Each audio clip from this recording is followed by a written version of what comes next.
البدع والأهواء، أهل البدع العقائدية وأهل البدع السياسية. نقول بيننا وبينكم السلف، بيننا وبينكم الكتب، كان فيقول البدع بيننا وبينكم.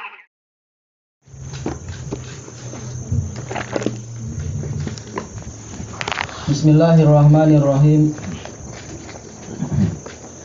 Qala al-Imam an-Nawawi rahimahullahu ta'ala al-haditsus tsani wa an Ibnu Mas'ud radhiyallahu anna an-nabiyya sallallahu alaihi wasallam qala, Rasulullah SAW bersabda, laisa min nafsin tuqtalu zulma, tidak ada satu jiwa pun yang terbunuh dalam keadaan terzalimi, illa kana ala bani adamil awal, kecuali terhadap anak Adam yang pertama, kiflun min damiha, dia harus memikul, yaitu beban dari darahnya. Kiflun yaitu beban. Li'annahu kana awwala man sannal qatl, karena dia adalah orang yang pertama kali mensunnahkan pembunuhan. Al hadis muttafaqun alaih. Tayyib, minnya ini adalah taukidun nafi, betul-betul menunjukkan memang anak Adam ini tidak ada satu jiwa pun yang mengalami ini kecuali anak Adam yang pertama akan memikul dosanya juga, memikul dosa pembunuhan itu. Tayyib. Tapi dengan syarat apa tadi? Tuqtalu zulman, terbunuh dalam keadaan terdolimi. Adapun kalau dia sendiri adalah seperti dalam hadis Abi Bakrah, al-qatil wal maqtul finnar, yang membunuh dan yang terbunuh masuk neraka, li'annahu kana harisan ala qatli sahibih, karena yang terbunuh juga bersemangat ingin untuk membunuh sahabatnya, maka dia tidak masuk di dalam hadis ini. Karena kes dari si Qabil, kalau emang namanya adalah Qabil, itu adalah membunuh orang yang apa? Yang tidak ingin membunuh si Habil. Yang Habil mengatakan apa? Apa kata si Habil kepada si Qabil? La in basatta ilayya yadaka litaqtulani ma ana bibasiti yadiya ilayka li aqtulak inni akhafullaha rabbal alamin. Kalau engkau menjulurkan tanganmu kepadaku untuk membunuhku, maka aku tidak akan menjulurkan tanganku untuk membunuhmu, karena aku takut kepada Allah Rabbul Alamin.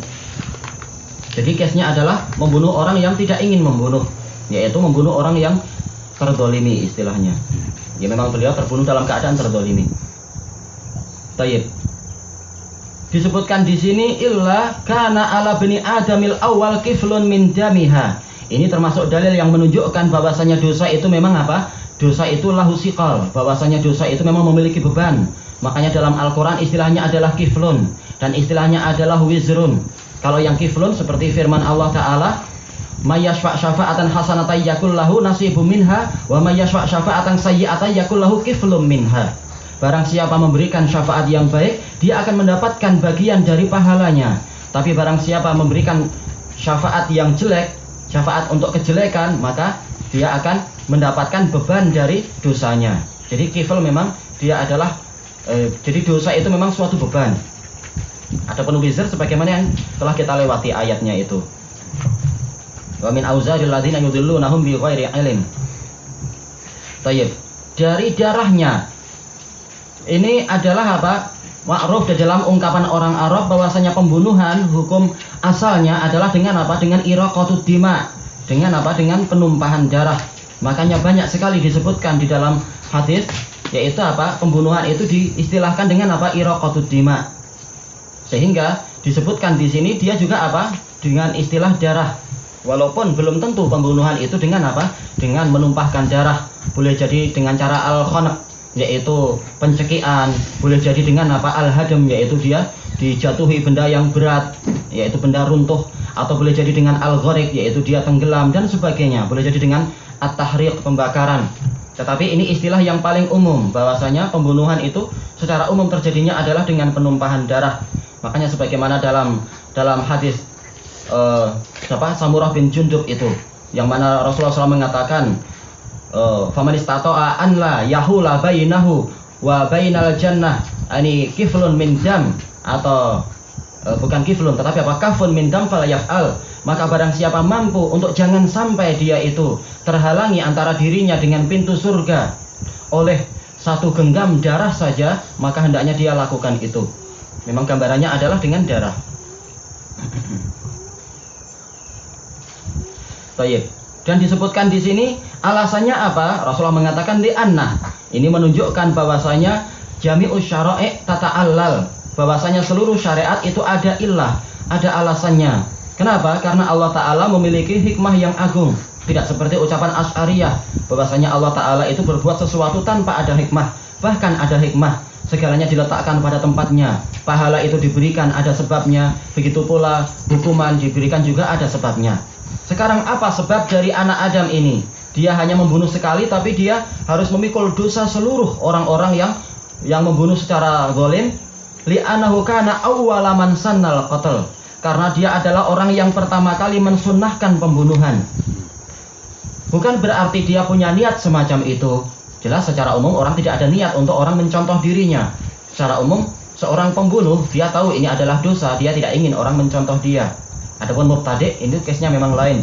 Tapi maksiat secara umum orang tahu ini adalah dosa dan tidak layak saya berbuat ini. Maka secara umum tidak mungkin dia meniatkan untuk amalannya ini dicontoh oleh orang lain.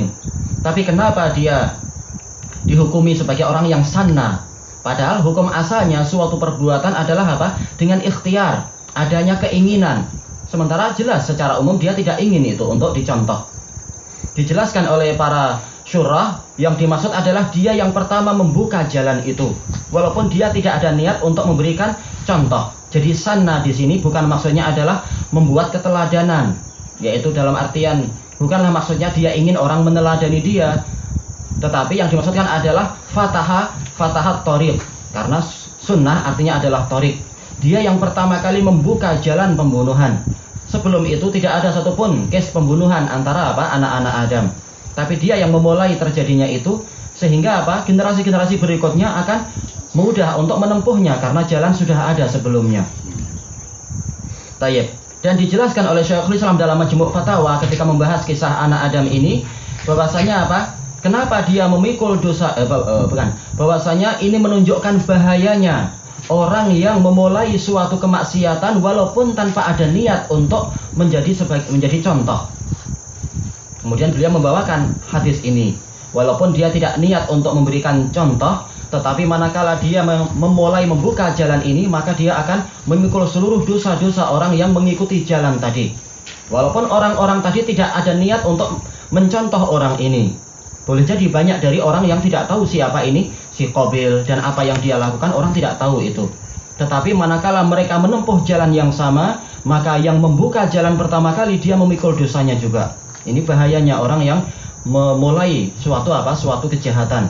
Sebagaimana ini adalah kabar gembira bagi orang yang memulai suatu kebaikan.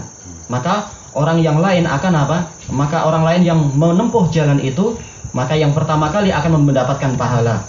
Yaitu yang pertama kali membuka jalan itu, dia akan ikut mendapatkan pahalanya juga. Tayyib ilahuna wallahu ta'ala a'lam.